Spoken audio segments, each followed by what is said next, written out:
Hi friends, welcome to government jobs portal. So మనం general studies 4000 bits part 3కి రావడం జరిగిందండి. సో క్లియర్గా చూసుకొని ఫస్ట్ 2 పార్ట్స్ చూడకపోతే కంపల్సరీగా చూడండి. అలాగే ఈ వీడియోస్ అన్నిటినీ కూడా కంపల్సరీగా లైక్ చేసి మీ ఫ్రెండ్స్ అందరికి కూడా కంపల్సరీగా షేర్ చేయండి. అలాగే మా ఛానల్కి ఇంకా మీరు సబ్స్క్రైబ్ చేసుకోకపోయింటే కంపల్సరీగా సబ్స్క్రైబ్ చేసుకొని పక్కనున్న బెల్ ఐకాన్ తప్పకుండా క్లిక్ చేయండి. చూసుకోండి, మనకు ఆల్రెడీ జీకేలో ఒక 100 బిట్స్ అయితే మనం కవర్ చేయడం జరిగింది. సో నెక్స్ట్ 400 బిట్స్ చూస్తాం. అలాగే మనం geography, history, polity, economy, chemistry, physics, biology ఇవన్నిటి బిట్స్ కూడా మనం చూడడం జరుగుతుంది నెక్స్ట్ వీడియోస్లో. సో ప్రతి వీడియోలో ఒక 50 బిట్స్ అయితే మనం చూస్తామండి. సో ఓకే, తప్పకుండా ఈ వీడియోస్ని కంపల్సరిగా ఆ లైక్ అనే చేయండి. అదే మనకి మెయిన్ ఎంకరేజ్మెంట్ అనమాట. ఓకే, సో మరిన్ని వీడియోస్ చేయడానికి మనకి ఆ లైక్స్ అనేవి మనకి ఎప్పుడు కూడా హెల్ప్ అవుతాయి. సో మరిన్ని వీడియోస్ ఇంకా అప్లోడ్ చేస్తాం. ఇంకా మంచి మంచి క్లాసెస్ మన ఛానల్లో తీసుకొని రావడానికి కంపల్సరిగా మనం ట్రై చేస్తాం. సో అలాగే జీజేపీ తెలుగు అనే మా ఆండ్రాయిడ్ యాప్లో arithmetic, reasoning, modern history and AP history paid classes అయితే అవైలబుల్గా ఉన్నాయండి. సో ఇంట్రెస్ట్ ఉన్న వాళ్ళు జాయిన్ అవ్వచ్చు. సో వీటికి చాలా తక్కువ ఫీజెస్తో మనం పెట్టడం జరిగిందనమాట. ఓకే, సో అరిథమెటిక్లో ఒక 2700 క్వశ్చన్స్, అలాగే రీజనింగ్లో ఒక 4500 క్వశ్చన్స్, మోడర్న్ హిస్టరీ అయితే ఒక 38 అవర్స్ క్లాస్ ఉంటుంది.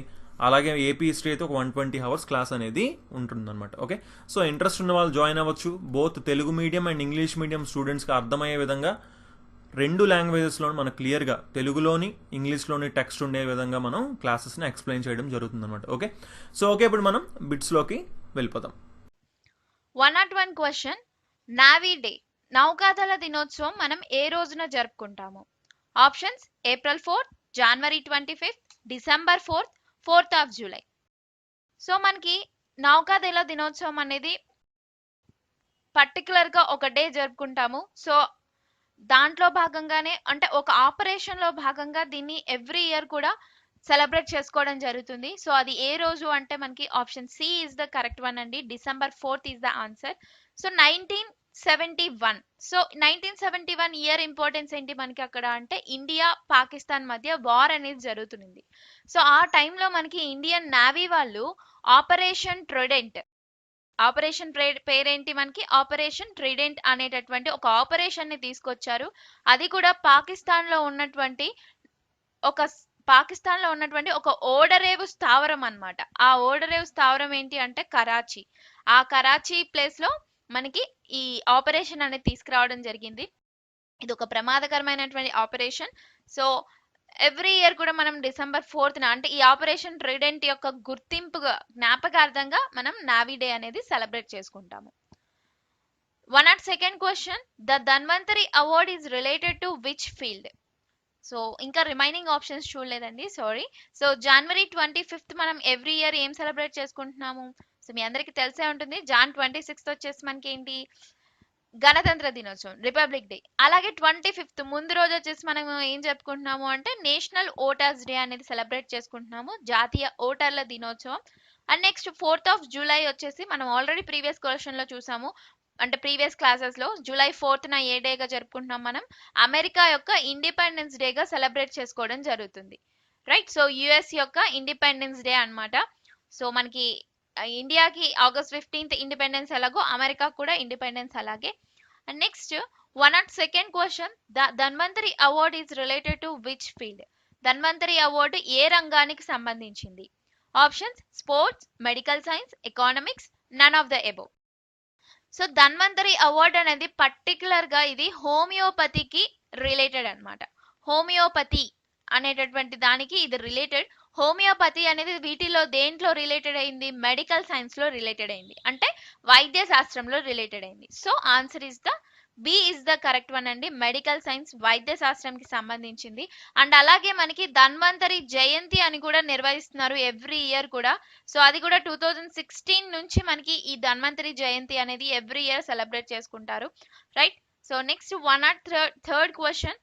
Who wrote my best games of chess? So who wrote this book my best games of chess? So ఎవరు my best games of chess అనే దాన్ని రచించడం జరిగింది? Options: Koneru Humpy, Viswanathan Anand, P Harikrishna, none of the above. So ఇక్కడ చూస్తే ఇది chess కి related అయిన బుక్. అండ్ ఆప్షన్స్ లో మనకి వీళ్ళంతా కూడా మనకి చెస్ కి రిలేటెడ్ అయిన వాళ్ళే. సో అయితే మనకి ఈ బుక్ రాసిన వాళ్ళు ఎవరు అంటే option B, Viswanathan Anand. Okay, so Viswanathan Anand గారు ఈ బుక్ రచించడం జరిగింది. Next 104 question, which is the oldest oil refinery in India? భారతదేశంలో అతి పురాతనమైన నూనె శుద్ధి కర్మాగారం ఎక్కడ ఉంది? సో క్వశ్చన్ చూడండి, ఇది చాలా ఇంపార్టెంట్ మనకి. అతి పురాతనమైన నూనె శుద్ధి కర్మాగారం ఎక్కడుంది మన ఇండియాలో? Options Digboi, Haldia, Barauni, Cochin. So answer ఏంటి మనకి? దిగ్బోయ్ లో ఉంది, రైట్? సో ఇది దిగ్బోయ్ ఎక్కడుంది? ఈ ప్లేస్ అస్సాంలో ఉంది. ఓకే, సో అలాగే మనకి దిగ్బోయ్ అనే ప్లేస్ వచ్చేసి ఇది ఆయిల్ సిటీ ఇన్ అస్సాం అన్నమాట. ఓకే, సో ఆయిల్ సిటీగా. అండ్ ఇంకోటి ఏంటి అంటే మన ఆసియాలోనే ఈ దిగ్బోయ్ అనేది ఆసియాలోనే దిగ్బోయ్ ప్రాంతాన్ని ఏమని పిలుస్తారు అంటే ఆయిల్ సిటీగా పిలుస్తారు అనమాట. ఓకే, సో అలాగే ఆసియాలో మొట్టమొదటి చమురు బావిని కూడా తవ్వింది ఈ దిగ్బోయ్లోనే. అండ్ 1901లో దీన్ని స్టార్ట్ చేయడం జరిగింది. ఓకే, సో చాలా పురాతనమైన నూనె శుద్ధి కర్మాగారం, right? When is international literacy day celebrated? అంతర్జాతీయ అక్షరాస్యత దినోత్సవాన్ని ఎప్పుడు జరుపుకుంటారు? September 8, March 8, October 21, none of the above. So answer ఏంటి మనకి? ఆప్షన్ సో అంతర్జాతీయ అక్షరాస్యత దినోత్సవాన్ని సెప్టెంబర్ 8న ఎవ్రీ ఇయర్ కూడా జరుపుకోవడం జరుగుతుంది. సో ఎందుకు అంటే మనకి అక్షరాస్యత యొక్క ప్రాముఖ్యతను పెంచడం కోసం మనకి ఎవ్రీ ఇయర్ కూడా సెప్టెంబర్ 8న దీన్ని సెలబ్రేట్ చేసుకుంటుంది. సో అందుకనే యునెస్కో వాళ్ళు ఎవ్రీ ఇయర్ దీన్ని సెలబ్రేట్ చేస్తారనమాట. అండ్ రిమైనింగ్ ఆప్షన్స్ చూస్తే మార్చ్ 8 యొక్క ఇంపార్టెన్స్ ఏంటి? ఎవ్రీ ఇయర్ కూడా ఇంటర్నేషనల్ ఉమెన్స్ డే అనేది మనం చేసుకోవడం జరుగుతుంది. Okay, so international women's day, right? International women's day, అంతర్జాతీయ మహిళా దినోత్సవం ఎప్పుడు మనకి? మార్చ్ 8న అండి. సో అయితే ఇది రీసెంట్ గా మనకి మార్చ్ 8 కంప్లీట్ అయిపోయింది. అయితే దీని యొక్క థీమ్ ఏంటో చూద్దాం. 2020 యొక్క థీమ్ ఏంటి? సో థీమ్ ఏంటి మనకి అంటే ఈసారి each for equal. So actual గా దాని యొక్క సారాంశం ఏంటి? థీమ్ యొక్క సారాంశం ఏంటి అంటే each for equal. But main గా థీమ్ ఏమనుంది అంటే I am generation equality. I am generation equality, realising women's rights. Realising women's rights. Okay, so అది మనకి మార్చ్ 8 ఉమెన్స్ డే యొక్క థీమ్ అండి అది. అండ్ నెక్స్ట్ అక్టోబర్ 21 ఏం లేదు. So next 106th question, who is the father of Indian space research programme? So అంతర్జాతీయ శాస్త్ర పరిశోధన కార్యక్రమ పితామహుడు ఎవరు అని అడుగుతున్నారు. So Indian space research programme father ఎవరు మనకి? ఆప్షన్స్ చూస్తే Verghese Kurien, Vikram Sarabhai, APJ Abdul Kalam, none of the above. So answer ఏంటి? సో అఫ్ కోర్స్ ఇక్కడ రిమైనింగ్ ఆప్షన్స్ చూస్తే మీరు ఈజీగా ఆన్సర్ చేయొచ్చు. వర్గీస్ కురియన్ వచ్చేసి మనకి ఏంటి? మిల్క్ రెవల్యూషన్ పితామహుడు, father of the milk revolution. పాలకు సంబంధించి చూస్తే మనకి ఎవరు? Verghese Kurien. And next APJ Abdul Kalam. So APJ Abdul Kalam గారు కూడా మనకి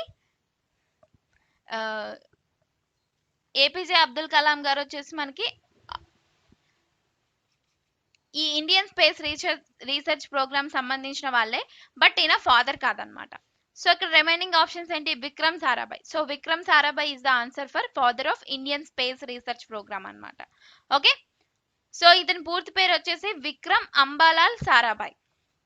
so next 107 question, when is the Sadbhavana Diwas celebrated? So జాతీయ సద్భావన దివస్ అనేది ఎప్పుడు జరుపుకుంటారు? సో ఆప్షన్స్ ఏంటి మనకి? August 7, August 28, October 2, October 21. So జాతీయ సద్భావన దివస్ అనేది మెయిన్ గా మన former prime minister Rajiv Gandhi. So Rajiv Gandhi గారి యొక్క బర్త్ యానివర్సరీ సందర్భంగా మనం ఈ జాతీయ సద్భావన దివస్ అనేది జరుపుకోవడం జరుగుతుంది ఎవ్రీ ఇయర్ కూడా. బట్ ఏ డే జరుపుకుంటాము అంటే that is option B is the correct one. August 20న మనకి ఈ సద్భావన దివస్ అనేది సెలబ్రేట్ చేసుకుంటారు. And next October 2. So October 2 మీ అందరికీ తెలిసిందే, it is a public holiday. And main గా చెప్పాలి అంటే గాంధీ గారి Jayanti, right? So next 108 question, who is the first woman to win the Jnanpith award? So Jnanpith award పొందినటువంటి తొలి మహిళ ఎవరు అని అడుగుతున్నారు. ఆప్షన్స్ ఏంటి మనకి? అరుంధతి రాయ్, మీరా కుమారి, ఆశాపూర్ణాదేవి, గిరిజా వ్యాస్. ఓకే, సో ఇక్కడ మనకి జ్ఞానపీఠ అవార్డు గురించి ఫస్ట్ తెలుసుకోవాలి మీరు. సో జ్ఞానపీఠ అవార్డు అనేది ఏంటిది, మనకి లిటరేచర్ అవార్డు, సాహితీ పురస్కారం లో మనకి ఇది అత్యున్నత పురస్కారం అనమాట, లిటరేచర్లలో ఇచ్చేది. రైట్. సో దీన్ని 1965 నుంచి ఇవ్వడం స్టార్ట్ చేశారు, బట్ దీన్ని స్థాపించింది 1964 నుంచి. అయితే ఫస్ట్ తీసుకున్న వ్యక్తి ఎవరు, మనకి శంకర్ కురూప్. శంకర్ కురూప్. అయితే మహిళల్లో ఫస్ట్ తీసుకున్న వ్యక్తి అని ఎవరు అడుగుతున్నారు. సో ఆప్షన్స్, కరెక్ట్ ఆన్సర్ ఏంటి మనకి option C, Asha Purnadevi. So ఈవిడ రాసినటువంటి నవల ఏంటి అంటే ప్రథమ ప్రతిశ్రుతి. ప్రథమ్ ప్రతిశ్రుతి. సో ఇది వచ్చేసి మనకి బెంగాలీ లిటరేచర్. ఓకే. సో ఈ అవార్డు పొందినటువంటి మొదటి మహిళ ఎవరు అంటే ASHA Purnadevi. And remaining people చూసుకుంటే అరుంధతి రాయ్. సో ఈవిడ వచ్చేసి ఒక ఆథరే, ఒక రైటర్ కూడా, బట్ ఈవిడ famous author and man Booker prize award కూడా గెలుచుకోవడం జరిగింది. అండ్ ఫేమస్ నావెల్ ఏంటి ఈవిడది అంటే the god of small things. The god of small things. దీన్ని 1997లో ఈవిడ రచించడం జరిగింది. And next Meira Kumar. So Meira Kumari వచ్చేసి మనకి తెలిసిందే, ఈవిడ speaker of the Lok Sabha. Right. అది కూడా 15th లోక్సభ స్పీకర్ గా ఉన్నారు 2009 నుంచి 2014 వరకు. And next Girija Vyas. గిరిజా వ్యాస్ గారి గురించి చూస్తే ఈవిడ ఒక పొలిటీషియన్, అలాగే ఈవిడ ఉమెన్స్ కమిషన్ ఉంది కదా, నేషనల్ కమిషన్ ఫర్ ఉమెన్, దానికి ఫార్మర్ ప్రెసిడెంట్ గా ఉన్నారు. రైట్.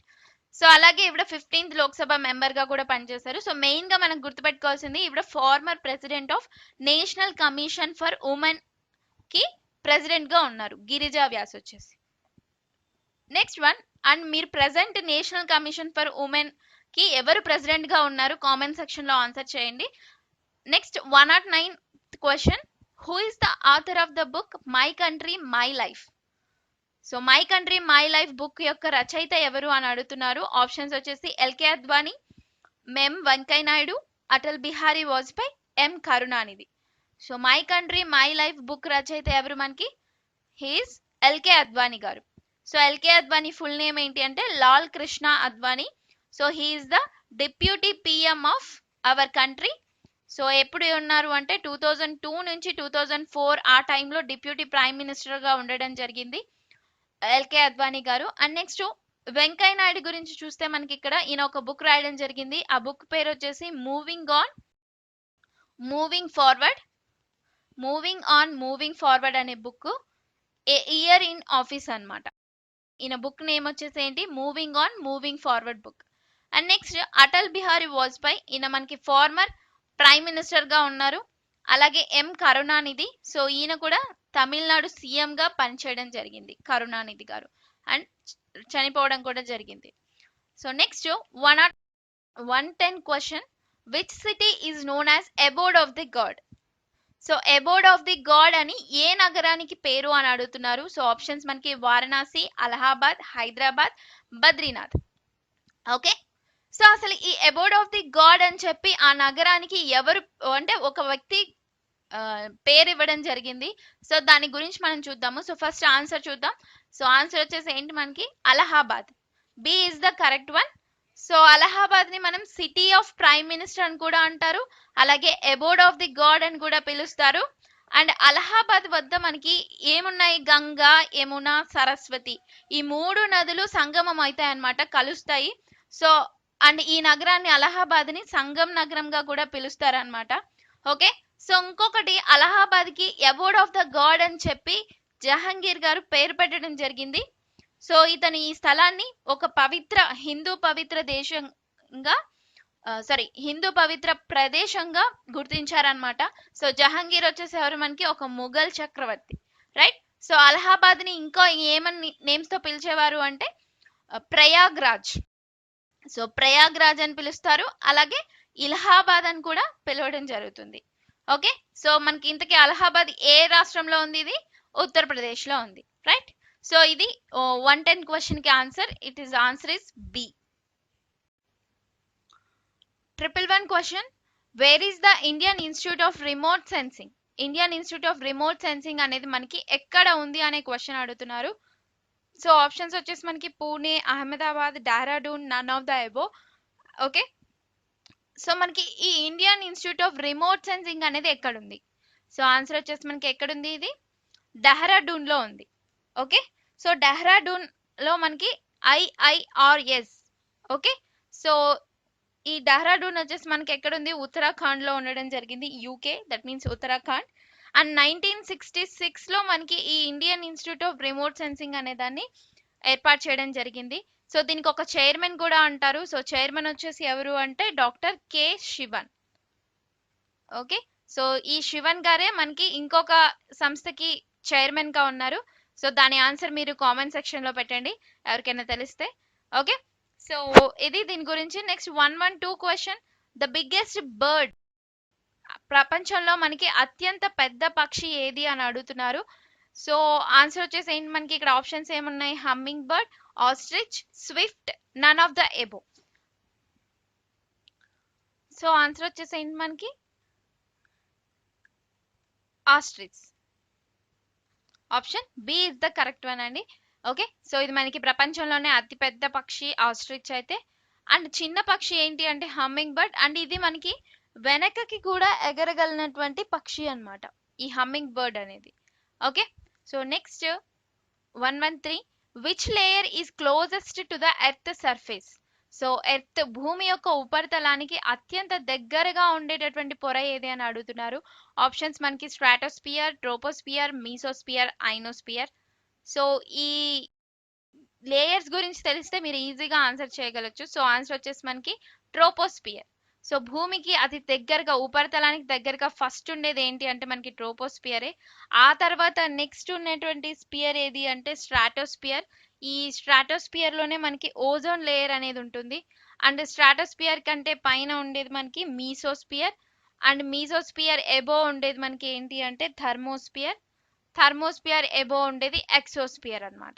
ఓకే, సో ఇవి ఈ స్పియర్స్ గురించి. సో ఆన్సర్ వచ్చేసి option B is the correct one.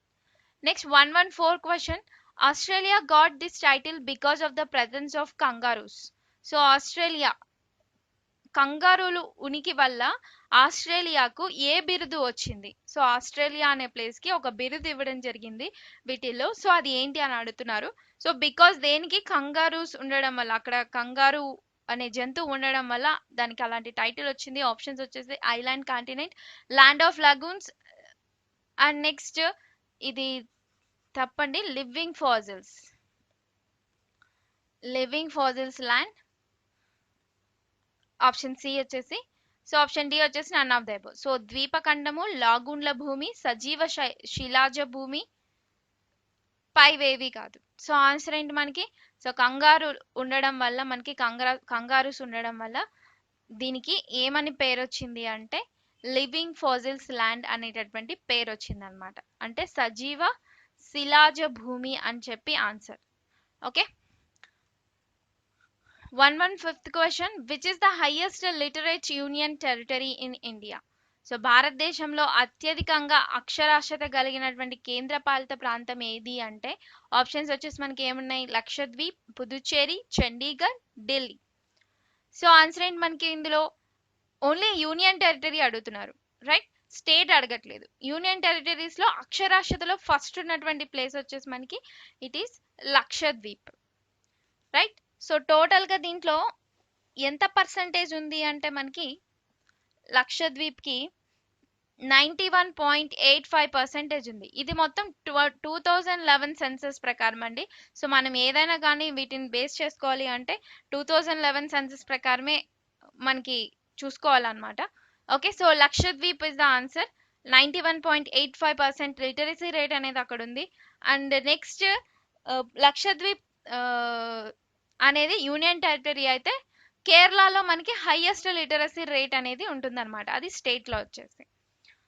116th question, Pandit Shivkumar Sharma is famous for which art? Pandit Shivkumar Sharma ఏ కళలో ప్రసిద్ధులు అని అడుగుతున్నారు. Options guitar, santoor, mridangam, violin. So answer ఏంటి మనకి? పండిట్ శివకుమార్ శర్మ వచ్చేసి మనకి సంతూర్ వాయిద్యంలో ఫేమస్ అన్నమాట, పండిట్ శివకుమార్ శర్మ, రైట్? సో అది అతని గురించి. అండ్ నెక్స్ట్ గిటార్లో ఫేమస్ పర్సన్ వచ్చేసి మనకి విశ్వమోహన్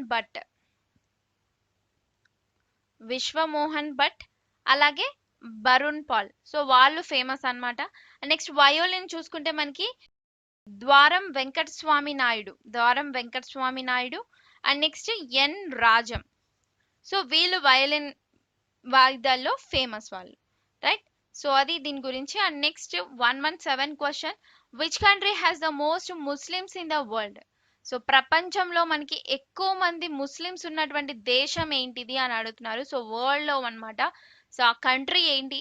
సో ఆప్షన్స్ ఏమన్నా మనకి Iran, Indonesia, Pakistan, India. So answer వచ్చేసి it is in Indonesia. Okay. So ఇండోనేషియాలో మనకి హైయెస్ట్ ముస్లిం పాపులేషన్ ఉందండి.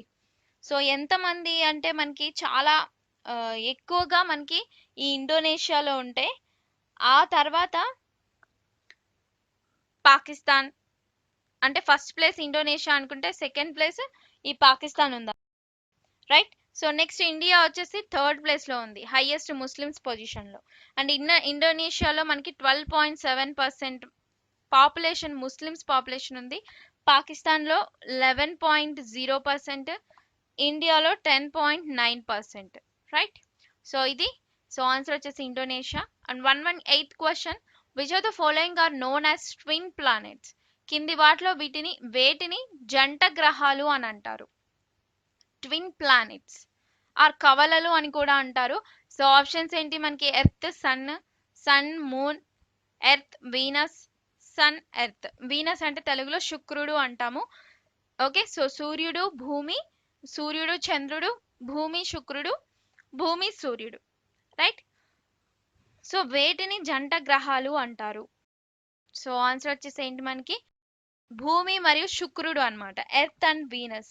సో వీటిని ట్విన్ ప్లానెట్స్ అంటారు, కవలలు అంటారు. ఎందుకంటే ఇవి సేమ్ సైజ్ లో ఉంటాయి అండ్ సేమ్ మాస్ లో ఉంటాయి.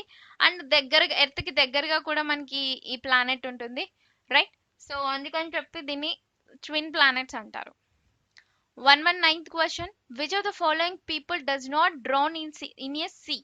ఈ క్రింది వాటిలో ఏ సముద్రంలో మనుషులు మునిగిపోరు? సో ఇక్కడ ఉన్నటువంటి ఒక సముద్రంలో మనుషులు మునిగిపోరు అన్నమాట. దాంట్లో పడినా కానీ వాళ్ళు తేలాడుతూ ఉంటారు. ఓకే. సో ఆప్షన్స్ ఏంటి మనకి? అరేబియన్ సీ, రెడ్ సీ ఎర్ర సముద్రం, డెడ్ సీ దట్ మీన్స్ మృత సముద్రం, none of the above.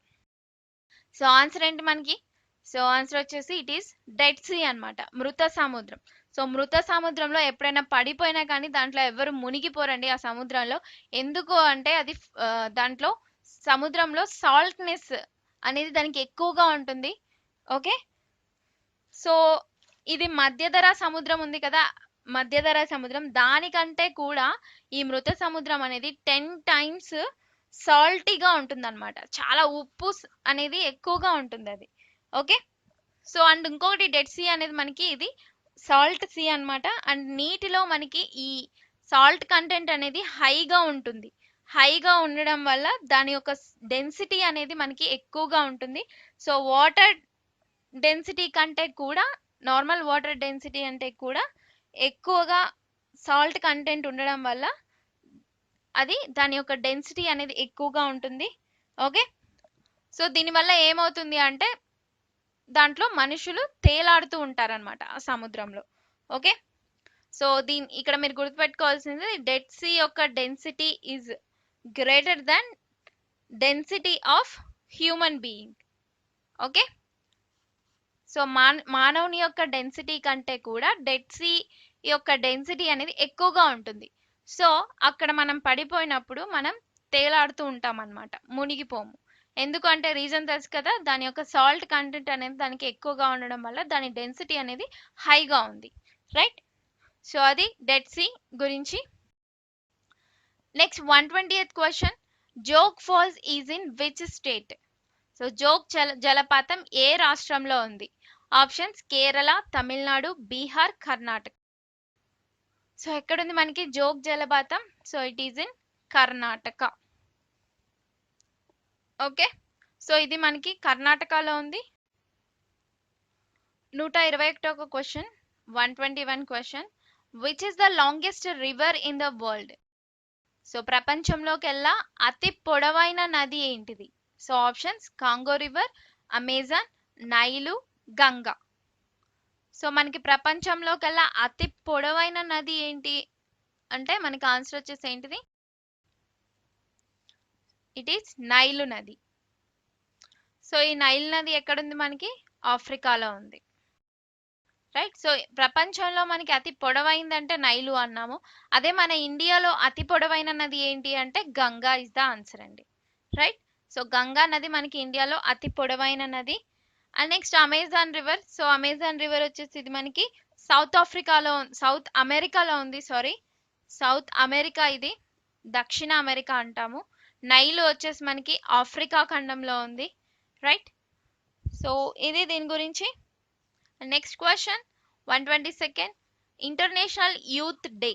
So అంతర్జాతీయ యువజన దినం ఎప్పుడు? Options August 9th, August 12th, జనవరి 12th, March 12th. So answer వచ్చేసి ఎప్పుడండి? మనకి అంతర్జాతీయంగా అడుగుతున్నారు. జాతీయ నేషనల్ యూత్ డే అడగట్లేదు, ఇంటర్నేషనల్ అడుగుతున్నారు. సో ఇంటర్నేషనల్ వచ్చేసి మనకి ఆగస్ట్ 12th అనమాట. రైట్. సో అంతర్జాతీయ యువజన దినం ఆ రోజు. అండ్ నెక్స్ట్ ఇంకొకటి, ఎవ్రీ ఇయర్ దీనికి ఒక థీమ్ కూడా ఉంటుంది. సో ఈ ఇయర్ ఇంకా అవ్వలేదు కాబట్టి సో 2019 థీమ్ ఏంటో చూద్దాం. సో 2019 థీమ్ వచ్చేసి transforming education. And next national youth day వచ్చేసి మనకి జనవరి 12th. Right. 123rd question Jnanpith award for which work was done by C Narayana Reddy. So Jnanpith award గురించి ఇక్కడ అడుగుతున్నారు. సో ఏంటి క్వశ్చన్ అంటే మనకి సి నారాయణ రెడ్డి గారి యొక్క ఏ రచనకు గాను జ్ఞాన్పీఠ్ అవార్డ్ అనేది వచ్చింది అని క్వశ్చన్ అడుగుతున్నారు. సో ఆప్షన్స్ ఏంటి? మనకి Chidambara, Vishwambhara, Sri Ramayana Kalpavriksha, none of the above. Right. So answer ఏంటి? మనకి సి నారాయణ రెడ్డి గారు రచించినటువంటి బుక్ వచ్చేసి మనకి విశ్వాంబర. రైట్. సో విశ్వాంబర అనేటటువంటి నవలకి 1988లో అన్నమాట జ్ఞాన్పీఠ్ అవార్డ్ అనేది సి నారాయణ రెడ్డి గారికి లభించింది. అండ్ విశ్వాంబర వచ్చేసి 1988. అండ్ నెక్స్ట్ శ్రీ రామాయణ కల్పవృక్ష ఉంది కదా, సో ఇది వచ్చేసి ఎవరు రచించారు అంటే విశ్వనాథ సత్యనారాయణ. ఇతనికి 1970లో వచ్చింది జ్ఞాన్పీఠ అవార్డు. అండ్ నెక్స్ట్ ఇంకొకరికి కూడా మన తెలుగు రచనకి కూడా రావడం జరిగింది. అది రావూరు భరద్వాజ గారు రచించినటువంటి పాకుడు రాళ్ళు అనేటటువంటి రచనకు అన్నమాట. Right. So next 124th question gateway of India is the name of which city? So gateway of India అని ఏ నగరానికి పేరు? సో ఆప్షన్స్ ఏంటి? మనకి Chennai, Mumbai, New Delhi, Kolkata. Right. So correct answer ఏంటి? మనకి గేట్వే ఆఫ్ ఇండియా అని ఏ నగరాన్ని అంటారు? ముంబైని అంటారు. రైట్. సో ముంబైకి ఎంట్రన్స్ లోనే ఒక గేట్వే లాగా ఉంటుంది. సో అందుకని చెప్పి మనకి గేట్వే ఆఫ్ ఇండియా అన్నారు. అండ్ ఇంకోటి ఏంటి అంటే మనకి కింగ్ జార్జ్ 5 అనే వ్యక్తి మన ఇండియాకి రావడం వల్ల ఆ టైంలో ఈ గేట్వే ఆఫ్ ఇండియా అనేది ఉండేది. సో అందువల్ల ముంబైని గేట్వే ఆఫ్ ఇండియా అని చెప్పి పిలవడం జరిగింది. So next question 125th question who is the Indian Bismarck? So Indian Bismarck అని ఎవరికి పేరు? ఆప్షన్స్ ఏంటి? మనకి Advani, Morarji Desai, Sardar Vallabhbhai Patel, none of the above. So ఉక్కు మనిషి అని కూడా అతనికి పేరండి. సో ఆన్సర్ వచ్చేసి మనకి సర్దార్ వల్లభాయ్ పటేల్ అంటారు. సో ఇతన్ని ఇండియన్ బిస్మార్క్ అంటారు. అండ్ ఇంకొకటి ఐరన్ మ్యాన్ అని కూడా అంటారు. నెక్స్ట్ వచ్చేసి స్ట్రాంగ్ మ్యాన్ ఆఫ్ ఇండియా అని కూడా ఇతనే అంటారు అనమాట. Right. So next 126th question which of the following is not a UNESCO World Heritage List Biosphere Reserve? So which of the following is UNESCO World Heritage List Biosphere Reserve? So ఇక్కడున్న వాటిల్లో UNESCO world heritage జాబితాలో ఉన్నటువంటి biosphere reserves ఏంటివి అని అడుగుతున్నారు. Options వచ్చేసి మనకి Nilgiri biosphere reserve, Sundarbans, Nanda Devi, all of the above. So answer ఏంటి? మనకి సో ఫస్ట్ మనకి యునెస్కో వరల్డ్ హెరిటేజ్ లిస్ట్ చూడాలి, బయోస్పియర్ రిజర్వ్స్ లో ఎన్ని ఉన్నాయి ఏంటి అని. సో టోటల్ గా మనకి ఒక 18 ఉంటాయి biosphere reserves UNESCO heritage list లో. సో అందులో ఇవి ఉన్నాయా లేవా అని చూసుకోవాలన్నమాట. సో మనకి నీలగిరి బయోస్పియర్ రిజర్వ్ ఫస్ట్ చూసుకుంటే, సో ఇది వచ్చేసి మనకి దేశంలోనే మొట్టమొదటి బయోస్పియర్ రిజర్వ్ అన్నమాట. ఈ నీలగిరి వచ్చేసి 1986 లో దీన్ని స్థాపించడం జరిగింది, ఐ మీన్ దీన్ని ఐడెంటిఫై చేయడం జరిగింది. అండ్ ఇది ఎక్కడుంది అంటే మనకి తమిళనాడు, కేరళ, కర్ణాటక ఆ ప్రాంతాల్లో మనకి ఈ నీలగిరి బయోస్పియర్ రిజర్వ్ ఉంది. అండ్ నెక్స్ట్ నందాదేవి వచ్చేసి మనకి ఎక్కడుంది, ఇది ఉత్తరాఖండ్ లో ఉంది. And next one Panna Sundarbans. So Sundarbans వచ్చేసి ఆల్రెడీ అందరికీ తెలిసే ఉంటుంది, it is West Bengal. So Nilgiri వచ్చేసి మనకి తమిళనాడు, కేరళ, కర్ణాటక, రైట్. సో ఇక్కడ ఈ మూడు కూడా మనకి వరల్డ్ హెరిటేజ్ లిస్ట్ లో ఉన్నాయి. సో ఆన్సర్ వచ్చేసి మనకి all of the above. So option D is the correct one అండి, all of the above. And next 127 question, what is the current number of member states in European union? European union లో ప్రస్తుత సభ్య దేశాల సంఖ్య ఎంత అని అడుగుతున్నారు. So options ఏంటి మనకి 25, 27, 28, 32. సో యూరోపియన్ యూనియన్ గురించి తెలిస్తే మనం దీన్ని ఆన్సర్ చేయగలుగుతాము. సో ఆన్సర్ వచ్చేసి మనకి ఏంటి, ఎంతమంది సభ్య దేశాలు ఉన్నారు ప్రెసెంట్ అంటే, సో ఇట్ ఈస్ 27 అన్నమాట. సో 27 మెంబర్ స్టేట్స్ అయితే మనకి ప్రెసెంట్ దీంట్లో ఉన్నారు. సో ఇక్కడ మనకి 27 కంట్రీస్ ఉన్నాయి. అండ్ యూరోపియన్ యూనియన్ వచ్చేసి మనకి 1951 లో ఏర్పాటు అయ్యింది. అండ్ ఇంకొకటి యూరోపియన్ యూనియన్ అంటే మనకి ఇవన్నీ కలిసి ఒక ఉమ్మడి కరెన్సీ అనేది కూడా ఉంటుందన్నమాట దీంట్లో. ఓకే, సో ఇందులో మనకి EU అంటే యూరోపియన్ యూనియన్ యొక్క ఉమ్మడి కరెన్సీ వచ్చేసి యూరో, రైట్. సో ఈ యూరో కరెన్సీ అని చెప్పి అమలైనటువంటి రోజు వచ్చేసి మనకి 1999 జాన్ 1 అన్నమాట. అయితే బట్ ఈ యూరో కరెన్సీ అనేది అమలైనటువంటి సంవత్సరం వచ్చేసి మనకి చరామణిలోకి వచ్చినటువంటి సంవత్సరం వచ్చేసి 2002 జాన్ 1. ఓకే, సో ఇది దీని గురించి. అండ్ నెక్స్ట్ అండ్ ఇంకొకటి, ఈ యూరోపియన్ యూనియన్ లో టోటల్ గా 27 కంట్రీస్ కి యూరో కరెన్సీ ఉంటుంది అని మాత్రం ఉండదండి. సో ఇందులో కొన్ని దేశాలు మాత్రమే, ఒక 19 కంట్రీస్ మాత్రమే యూరో కరెన్సీని ఉమ్మడి కరెన్సీ కింద ఒప్పుకోవడం జరిగింది. అండ్ రిమైనింగ్ కంట్రీస్ మాత్రం అంగీకరించలేదు, రైట్.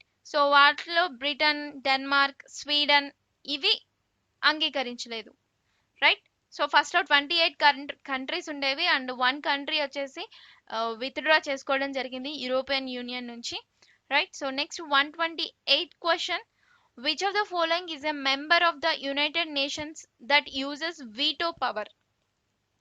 సో ఈ కింది వాటిలో వీటో అధికారాన్ని ఉపయోగించే ఐక్యరాజ్య సమితి యొక్క అంగము అంటే ఏ భాగము వీటో అధికారాన్ని ఉపయోగిస్తుంది అని క్వశ్చన్ అడిగారు.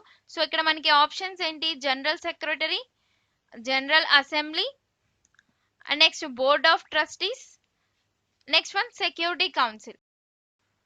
సో వీటో అధికారం ఉపయోగించేటటువంటి దానికి ఒకటే ఉందండి వీటన్నిటిలో. సో మనకి యునైటెడ్ నేషన్స్ లో మొత్తం ఎన్ని పార్ట్స్ ఉన్నాయి అంటే మనకి 6 విభాగాలు ఉన్నాయి, రైట్.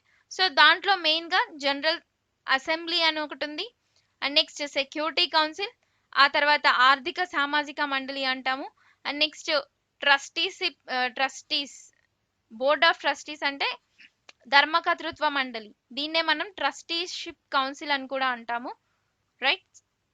Trusteeship council. సో ఈ ఆప్షన్ ట్రస్టీషిప్ కౌన్సిల్ అనుకోండి, బోర్డ్ ఆఫ్ ట్రస్టీస్ కాకుండా. ఓకే, సో ఇది టైప్ మిస్టేక్, దీన్నే ధర్మకర్తృత్వ మండలి అంటాము. అండ్ నెక్స్ట్ 5th వన్ అంతర్జాతీయ న్యాయస్థానం, అండ్ 6th వన్ సెక్రటేరియట్ అంటే సెక్రటేరియట్ అన్నమాట, సచివాలయం. సో ఏ భాగం మనకి ఉంటుంది వీటో అధికారాన్ని ఉపయోగించింది? సో ఆన్సర్ వచ్చేసి security council. Okay, 129th question, Indonesia currency. So options వచ్చేసి మనకి రియల్, రూపాయి, వన్ మీన్స్ WON అన్నమాట. So and 4th option none of the above. So Indonesia currency ఏంటి మనకి? సో ఇండోనేషియా కరెన్సీ వచ్చేసి రూపాయా. అండ్ నెక్స్ట్ రిమైనింగ్ చూసుకుంటే మనకి ఇంకా ఇండోనేషియా గురించి. సో ఇండోనేషియా క్యాపిటల్ వచ్చేసి ఏంటి మనకి జకార్తా, రైట్. సో అలాగే నెక్స్ట్ ఇండోనేషియా ప్రెసిడెంట్ ఎవరు మనకి president Joko Widodo. Okay, so next వచ్చేసి రియల్. సో రియల్ కరెన్సీ వచ్చేసి మనకి ఎంఎన్ కంట్రీ, అదే విధంగా Saudi Arabia. Saudi Arabia and Yemen ఈ టూ కంట్రీస్ యొక్క కరెన్సీ వచ్చేసి రియల్. అండ్ నెక్స్ట్ ఇది వచ్చేసి వన్. సో వన్ వచ్చేసి ఏ కంట్రీ యొక్క కరెన్సీ అంటే మనకి సౌత్ కొరియా, దక్షిణ కొరియా. సో దక్షిణ కొరియా యొక్క క్యాపిటల్ ఏంటి మనకి Seoul. Seoul is the south Korea capital, right. So అలాగే యెమెన్ సౌదీ అరేబియా క్యాపిటల్స్ చూసుకుంటే మనకి సౌదీ అరేబియా క్యాపిటల్ వచ్చేసి రియాద్, కరెన్సీ రియాల్. అలాగే యెమెన్ యొక్క క్యాపిటల్ వచ్చేసి ఏంటి మనకి యెమెన్ యొక్క క్యాపిటల్ సానా, right. So next 130th question. The only capital city not on the banks of the river Europe. Europe నది ఒడ్డున లేని ఏకైక రాజధాని నగరం ఏది అని అడుగుతున్నారు. సో ఆప్షన్స్ మనకి Madrid, Paris, Rome, London. So answer ఏంటి మనకి it is in C Rome, right. So మనకి యూరోప్ నది ఒడ్డున లేనటువంటి ఏకైక రాజధాని నగరం ఏంటి అంటే Rome is the correct one. 131 question. Which of the following countries is not a member of G7 countries? Okay, so ఈ క్రింది దేశాల్లో G7 లో సభ్య దేశం కానిది ఏంటి అని అడుగుతున్నారు. సో ఆప్షన్స్ వచ్చేసి Canada, France, China, Germany. So first మనం G7 కంట్రీస్ గురించి తెలిస్తే మనకి ఆన్సర్ ఆటోమేటిక్ గా తెలిసిపోతుంది, రైట్. సో ఈ G7 కంట్రీస్ మనకి 1975 లో ఏర్పాటయ్యాయి అన్నమాట. సో స్టార్టింగ్ లో ఇవి G7 గానే ఉండేవి. అయితే ఆ తర్వాత మనకి రష్యా అనే కంట్రీ జాయిన్ అయ్యి G7 లో G8 గా చేంజ్ అవ్వడం జరిగింది. ఆ తర్వాత మళ్ళీ 2014 లో ఈ G8 నుంచి రష్యా అనేది బహిష్కరించబడింది అనమాట. సో అప్పటి నుంచి G7 కంట్రీస్ గానే ఉండిపోయాయి. సో ఏ ఏ కంట్రీస్ ఉన్నాయి మనకి దీంట్లో అంటే USA, Canada, Germany, Italy, Britain, France, Japan. And Japan ఒక్కటే మనకి ఏకైక ఆసియా కాంటినెంట్ లో ఉన్నటువంటి కంట్రీ అన్నమాట. సో రిమైనింగ్ అన్ని డిఫరెంట్, రైట్. సో ఇక్కడ మనకి లేనిది ఏంటిది ఇక్కడ అంటే only China, right. So answer ఏంటి మనకి ఇక్కడ option C, China is the correct one. Okay, so next 132 question. Name of which city is steel city of India? So city of steel అని ఏ నగరానికి పేరు? స్టీల్ సిటీ ఆఫ్ ఇండియా అని అంటారు and city of steel అని కూడా ఒక నగరానికి పేరు అనమాట, రెండు సేమే. So what is the answer? So options ఏంటి మనకి Bokaro, Jamshedpur, Rourkela, Visakhapatnam. City of steel, steel city of India. So ఏది ఆన్సర్ వచ్చేసి మనకి so option B, Jamshedpur is the answer అండి. So which city is the steel city of India అంటే Jamshedpur is the correct answer. 133rd question. Dibrugarh biosphere reserve. Dibrugarh biosphere reserve is in which state? Dibrugarh biosphere reserve ఏ రాష్ట్రంలో ఉంది అని అడుగుతున్నారు. Options వచ్చేసి మనకి Odisha, Manipur, Assam, Meghalaya. So answer ఏంటి? సో ఇది ఎక్కడుంది మనకి అంటే అస్సాంలో ఉంది. సో దీన్ని ఇంకోటి కూడా పిలుస్తారు దిబ్రూ సైకోవా నేషనల్ పార్క్ అని, Dibru Saikhowa national park. And ఇది మనకి 1997 లో ఏర్పాటు అవడం జరిగింది. సో ఇది వచ్చేసి మనకి అస్సాంలో ఏర్పాటు చేశారనమాట. ఓకే, సో ఇది చాలా చిన్నది అన్నమాట ఈ బయోస్పియర్ రిజర్వ్ అనేది, right. So next one. Which of the following country has independence day August 15th? Has celebrated independence day in August 15 అని అడుగుతున్నారు. సో ఈ క్రింది వాటిలో August 15 స్వాతంత్ర దినంగా గల దేశం ఏంటిది అని అడుగుతున్నారు. సో ఆప్షన్స్ వచ్చేసి మనకి South Africa, Sri Lanka, republic of Korea, Nepal. So answer ఏంటి మనకి ఇట్ ఈస్ ఆప్షన్ సి అన్నమాట. సో మన ఇండియాతో పాటు ఆగస్ట్ 15th ఇండిపెండెన్స్ డే జరుపుకునేది it's republic of Korea. So ఇక్కడ మనకి సౌత్ కొరియా, నార్త్ కొరియా, అలాగే ఇంకా బహ్రెయిన్, నెక్స్ట్ కాంగో. సో ఈ కంట్రీస్ మనకి ఇండియాతో పాటు ఆగస్ట్ 15th సెలబ్రేట్ చేసుకుంటాయి అన్నమాట independence day celebrations. Okay, next 135th question, where is the Indian national science academy? So Indian national science academy అనేది ఎక్కడ ఉంది అని అడుగుతున్నారు.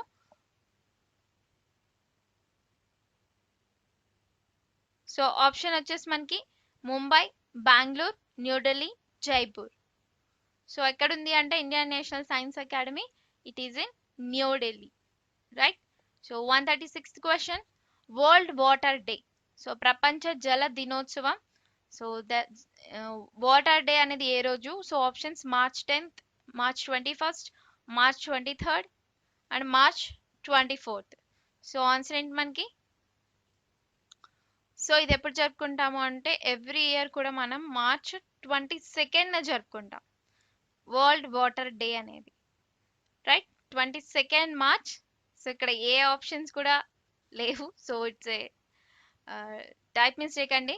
So 22nd is the answer, March 22nd. So option B is the correct one. So water day అనేది March 22nd every year జరుపుకుంటారు. So year theme చూద్దాం. 2020 theme ఏంటి? So theme వచ్చేసి ఈసారి మనకి క్లైమేట్ చేంజ్ అండ్ వాటర్ రెండు కలిపి ఇవ్వడం జరిగింది. సో ఆన్సర్ వచ్చేసి ఏంటి థీమ్ అంటే వాటర్ అండ్ క్లైమేట్ చేంజ్. ఇది మనకి థీమ్ అన్నమాట. Water and climate change is the world water day యొక్క థీమ్ అండ్ ఎవ్రీ ఇయర్ కూడా మార్చ్ 22nd జరుపుకుంటాం ప్రపంచ జల దినోత్సవాన్ని. Next 137th question, wire is the nuclear power corporation of India head quartered? So nuclear power corporation of India ప్రధాన కార్యాలయం ఎక్కడుంది? So options New Delhi, Dhanbad, Mumbai, Jaduguda. So ఈ కార్యాలయం ఎక్కడుంది అంటే మనకి ముంబైలో ఉంది, రైట్. సో దీన్ని 1987లో ఏర్పాటు చేయడం జరిగింది న్యూక్లియర్ పవర్ కార్పొరేషన్ ఆఫ్ ఇండియాని. ఓకే, సో క్రికెట్ క్రూసైడ్స్ యొక్క గ్రంథకర్త ఎవరు? సో ఆన్సర్ వచ్చేసి ఏంటి మనకి? Is Garry Sobers. Okay, so Garry Sobers is the answer correct అండి. సో క్రికెట్ క్రూసైడ్స్ అనేటటువంటి గ్రంథాన్ని, ఒక బుక్ ని రచించింది Garry Sobers. Okay, so next 139th question, from which year are the Arjuna awards given? Arjuna awards ని ఏ సంవత్సరం నుండి ఇస్తున్నారు? సో ఆప్షన్స్ ఏంటి మనకి? 1961, 1960, 1965, 1956. So Arjuna awards. సో ఈ అవార్డ్స్ మనకి ఏ రంగంలో ఇస్తారు? మనకి స్పోర్ట్స్ రంగంలో ఇవ్వడం జరుగుతుంది అండ్ ఎవ్రీ ఇయర్ కూడా మనకి అర్జున అవార్డ్స్ ఇవ్వడం జరుగుతుంది. అయితే ఏ ఇయర్ నుంచి ఇస్తున్నారు? సో ఆన్సర్ వచ్చేసి 1961 నుంచి ఇస్తున్నారండి అర్జున అవార్డ్స్ ని. అండ్ ఫస్ట్ అర్జున అవార్డ్ అనేది ఎవరికి వచ్చింది? First Arjuna awards. సో దీని ఆన్సర్ మీరు తెలిస్తే కామెంట్ సెషన్ లో ఆన్సర్ చేయండి. Okay, so next 148th question, Manchester of India is named after which city or is known as which city? Okay, so Manchester of India అని ఏ నగరానికి పేరు అని అడుగుతున్నారు. ఆప్షన్స్ వచ్చేసి అహ్మదాబాద్, సూరత్, ముంబై, కోయంబత్తూర్. సో ఆన్సర్ వచ్చేసి ఏంటి మనకి? అహ్మదాబాద్ అన్నమాట, రైట్. సో ఎందుకు అహ్మదాబాద్ ని మాంచెస్టర్ ఆఫ్ ఇండియా అంటున్నారు? సో మాంచెస్టర్ అనేది ఒక ప్రాంతం అండి. ఎక్కడ అంటే United Kingdom and nearly great Britain అన్నమాట. సో ఈ గ్రేట్ బ్రిటన్ ప్రాంతంలో మాంచెస్టర్ అనే ప్రాంతం ఉంది. అయితే ఇది ఫేమస్ ఏంటి అక్కడ మాంచెస్టర్ ఆ ప్లేస్ లో అంటే అక్కడ కాటన్ ఇండస్ట్రీస్ బాగా డెవలప్ అయ్యాయి అన్నమాట ఆ ప్లేస్ లో. సో ఇక్కడ ఇండియాలో సేమ్ కాటన్ ఇండస్ట్రీస్ ఎక్కడ డెవలప్ అయ్యాయి అంటే అహ్మదాబాద్ లో డెవలప్ అయ్యాయి. So it is similar to that అన్నమాట కాటన్ ఇండస్ట్రీస్ డెవలప్ అవడం అనేది. సో అందుకని చెప్పి మాంచెస్టర్ ఆఫ్ ఇండియా అని దేన్ని అంటారు అంటే అహ్మదాబాద్ అంటారు. Because of it developed cotton industries అన్నమాట. టెక్స్టైల్ ఇండస్ట్రీస్, కాటన్ ఇండస్ట్రీస్ అంటే వస్త్ర పరిశ్రమలు అనేవి బాగా అభివృద్ధి చెందిన ప్రాంతం ఏది అంటే మనకి అహ్మదాబాద్. అండ్ సో ఇది answer 148th is the option A is the correct answer. 141 question, who was the first to propose the formation of South Asian Regional Cooperation Council? SARC. So SAARC దక్షిణాసియా ప్రాంతీయ సహకార మండలి ఏర్పాటుని మొట్టమొదటిసారిగా ప్రతిపాదించింది ఎవరు అని అడుగుతున్నారు. సో ఆప్షన్స్ వచ్చేసి మనకి Sukarno, Jawaharlal Nehru, Zia ur Rehman, Nasser. So answer వచ్చేసి మనకి జియా ఉర్ రెహమాన్. సో ఇతను ఈ దక్షిణాసియా ప్రాంతీయ సహకార మండలిని ప్రపోజ్ చేయడం జరిగింది. ఓకే, సో ఈ సార్క్ అంటే మనకి దీన్ని 1985లో దీన్ని ఏర్పాటు చేయడం జరిగింది అనమాట. దీంట్లో టోటల్ గా మనకి 8 మెంబర్ కంట్రీస్ ఉంటాయి. అందులో India, Pakistan, Nepal, Bhutan, next one Bangladesh, ఆ తర్వాత మాల్దీవ్స్, ఆఫ్ఘనిస్తాన్, శ్రీలంక. సో ఇవి దీంట్లో ఉన్నటువంటి 8 మెంబర్ కంట్రీస్, రైట్. సో చివరి సభ్య దేశం వచ్చేసి మనకి ఆఫ్ఘనిస్తాన్. ఓకే, సో జియా ఉర్ రెహమాన్ ఎవరు అంటే మనకి అప్పట్లో బంగ్లాదేశ్ యొక్క ప్రెసిడెంట్. సో ఈయన యొక్క సూచనల మేరకే దీన్ని ఏర్పాటు చేయడం జరిగింది.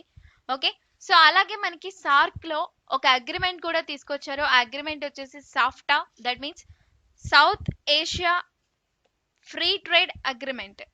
అది మనకి ఏ ఇయర్ లో వచ్చింది అంటే 2006 సంవత్సరంలో రావడం జరిగింది. ఓకే, సో దీనికి సంబంధించి ఎవ్రీ ఇయర్ కూడా మనకి సమిట్స్ అనేవి జరుగుతూ ఉంటాయి. Okay, so next one 142nd question. In which year did the United Nations international children's fund UNICEF win the Nobel peace prize? ఐక్యరాజ్య సమితి అంతర్జాతీయ బాలల నిధి యునిసెఫ్ ఏ సంవత్సరంలో నోబెల్ శాంతి బహుమతిని గెలుచుకోవడం జరిగింది? ఓకే, సో ఇది మనకి ఏంటి అంటే ఈ సంస్థ ఐక్యరాజ్య సంస్థలో ఒక అనుబంధ సంస్థ. ఇది చిల్డ్రన్స్ ఫండ్స్ కి సంబంధించింది. సో దీని యొక్క హెడ్ క్వార్టర్స్ ఎక్కడ ఉన్నాయి అంటే ఇది మనకి న్యూయార్క్ లో ఉంది. అండ్ దీన్ని ఎప్పుడు ఏర్పాటు చేశారు అంటే 1946లో దీన్ని ఏర్పాటు చేయడం జరిగింది. అయితే మనకి ఈ సంస్థకి సంబంధించి నోబెల్ శాంతి బహుమతి అనేది ఏ ఇయర్ లో లభించింది అని క్వశ్చన్ అడుగుతున్నారు. సో ఆన్సర్ వచ్చేసి మనకి 1965లో మనకి నోబెల్ పీస్ ప్రైజ్ అనేది ఈ సంస్థకి లభించింది. 143rd question. Which of the following Indians served in the international court of justice? ఈ క్రింది వారిలో అంతర్జాతీయ న్యాయస్థానంలో పనిచేసినటువంటి భారతీయులు ఎవరు అని అడుగుతున్నారు. సో మనకి ఇంటర్నేషనల్ కోర్ట్ ఆఫ్ జస్టిస్ అనేది మనకి ఐక్యరాజ్య సమితిలో ఒక విభాగం అన్నమాట. సో మనకి టోటల్ గా 6 విభాగాలు ఉన్నాయి. సో అందుట్లో ఒక విభాగం ఈ ఇంటర్నేషనల్ కోర్ట్ ఆఫ్ జస్టిస్. దీని యొక్క హెడ్ క్వార్టర్స్ వచ్చేసి మనకి ఎక్కడుంది అంటే ది హేగ్ అనే ప్లేస్ లో ఉంది. ది హేగ్ అనేది మనకి నెదర్లాండ్స్ లో ఉంది, right. So Netherlands the Hague is the head quarters of the international court of justice. And ఇంకొకటి దీంట్లో ఎంతమంది న్యాయమూర్తులు ఉంటారు అంటే టోటల్ గా 15 మెంబర్స్ ఉంటారండి. 15 మంది న్యాయమూర్తులు ఉంటారు. ప్రతి న్యాయమూర్తి యొక్క పదవీ కాలం వచ్చేసి 9 ఇయర్స్ ఉంటుంది. అండ్ ఎవ్రీ 3 ఇయర్స్ కి ఒకసారి దీంట్లో పదవి విరమణ అనేది జరుగుతూ ఉంటుంది. అయితే ఇక్కడ క్వశ్చన్ ఏంటి అంటే ఇక్కడ ఇచ్చినటువంటి ఆప్షన్స్ లో మనకి ఎవరు భారతదేశానికి సంబంధించిన వాళ్ళు అక్కడ న్యాయమూర్తులుగా పనిచేశారని అడుగుతున్నారు. సో ఇక్కడ ఉన్నటువంటి ఆప్షన్స్ లో మనకి ఏంటి ఆన్సర్ అంటే B N Rau. So B N Rau, Benegal Narasimharao. So ఇతను అంతర్జాతీయ న్యాయస్థానంలో భారతదేశానికి సంబంధించినటువంటి వ్యక్తిగా పనిచేయడం జరిగింది. అలాగే ఇతనితో పాటు ఇంకా నాగేందర్ సింగ్, ఆర్ఎస్ పాఠక్, సో వీళ్ళు కూడా మనకి అంతర్జాతీయ న్యాయస్థానంలో పనిచేసినటువంటి భారతీయులు. సో ఆన్సర్ వచ్చేసి option A. 144th question. How many permanent member states are included in the security council? భద్రతా మండలిలో శాశ్వత సభ్య దేశాలు ఎన్ని? Security council, United Nations security council అంటే ఐక్యరాజ్య సమితి యొక్క భద్రతా మండలి ఇది. ఓకే, సో 6 విభాగాలు ఉంటాయి అని చూసాం కదా యునైటెడ్ నేషన్స్ లో. సో అందులో ఇంటర్నేషనల్ కోర్ట్ ఆఫ్ జస్టిస్ ఒకటి అండ్ సెక్యూరిటీ కౌన్సిల్ కూడా ఒకటి అనమాట. అయితే ఇక్కడ మనకి శాశ్వత సభ్య దేశాలు ఎన్ని అని అడుగుతున్నారు. ఈ భద్రతా మండలిలో టోటల్ గా ఎన్ని సభ్య దేశాలు ఉంటాయి అంటే టోటల్ గా 15 ఉంటాయి. అయితే మొత్తం సభ్య దేశాలు 15 ఉంటాయి. అయితే దీంట్లో మనకి పర్మనెంట్, నాన్ పర్మనెంట్ అనేవి ఉంటాయి అన్నమాట. అంటే శాశ్వతంగా ఉండేటటువంటి సభ్య దేశాలు ఉంటాయి, అలాగే టెంపరీగా అంటే కొన్ని రోజుల వరకు ఉండేటటువంటి సభ్య దేశాలు కూడా ఉంటాయి. అయితే ఎన్ని సభ్య దేశాలు ఉన్నాయి పర్మనెంట్ గా అంటే ఆన్సర్ వచ్చేసి మనకి 5. సో టోటల్ గా 5 కంట్రీస్ వచ్చేసి మనకి పర్మనెంట్ మెంబర్స్ గా ఉంటారు. నాన్ పర్మనెంట్ మెంబర్స్ వచ్చేసి టోటల్ గా 10 కంట్రీస్ ఉంటాయి, రైట్. సో ఆ 5 కంట్రీస్ ఏంటివి? పర్మనెంట్ సభ్య దేశాల్లో 10 కంట్రీస్ ఏంటివి అంటే మనకి France, America, Britain, Russia, China. Okay, so దీనికి గుర్తుపెట్టుకోవడానికి ఈజీగా అంటే ఇక్కడ ఉన్నటువంటి ఆప్షన్స్ లో చూసుకుంటే మనకి FABRC అని ఉంది, అంటే ఇది ఇంచుమించుగా ఫ్యాబ్రిక్ అనేటటువంటి మీనింగ్ అనేది వస్తుంది. అయితే ఇక్కడ ఐ అనేది సైలెంట్ అన్నమాట. ఓకే, సో రిమైనింగ్ అన్ని కూడా మనకి దీంట్లో ఉన్నటువంటి సభ్య దేశాలు. సో ఇది అందరికీ తెలిసే ఉంటుంది ఫ్యాబ్రిక్ కోడ్ గురించి. And next 145th question, Kenya currency. So Kenya currency ఏంటి అని అడుగుతున్నారు. సో ఆప్షన్స్ ఏంటి? Option A dollar, shilling, franc, quetzal. Okay, so దానికంటే ముందు కెన్యా యొక్క క్యాపిటల్ ఏంటి, కెన్యా యొక్క ప్రెసిడెంట్ ఎవరు, వాటి గురించి చూద్దాం. సో కెన్యా యొక్క క్యాపిటల్ వచ్చేసి మనకి నైరోబి, అలాగే ప్రెసిడెంట్ వచ్చేసి Uhuru Kenyatta. Uhuru Kenyatta is the president of the Kenya. And next so Kenya currency వచ్చేసి మనకి shilling. Option B is the correct one అండి, shilling. And next remaining options చూస్తే మనకి dollar.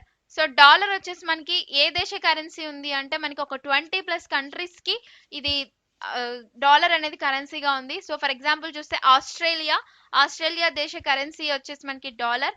Next Canada, United states, New Zealand, Namibia, Jamaica, కొన్ని African countries. So ఇవి అన్ని కూడా dollar కరెన్సీగా ఉన్నటువంటి దేశాలు. Next franc, FRANC, Frank.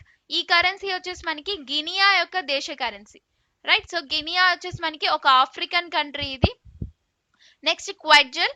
So క్వెడ్జల్ వచ్చేసి గ్వాటిమాలా యొక్క కరెన్సీ. గ్వాటిమాలా అనేది మనకి సెంట్రల్ అమెరికాలో ఉన్నటువంటి ఒక ప్రాంతం, అదే ఒక దేశం అన్నమాట.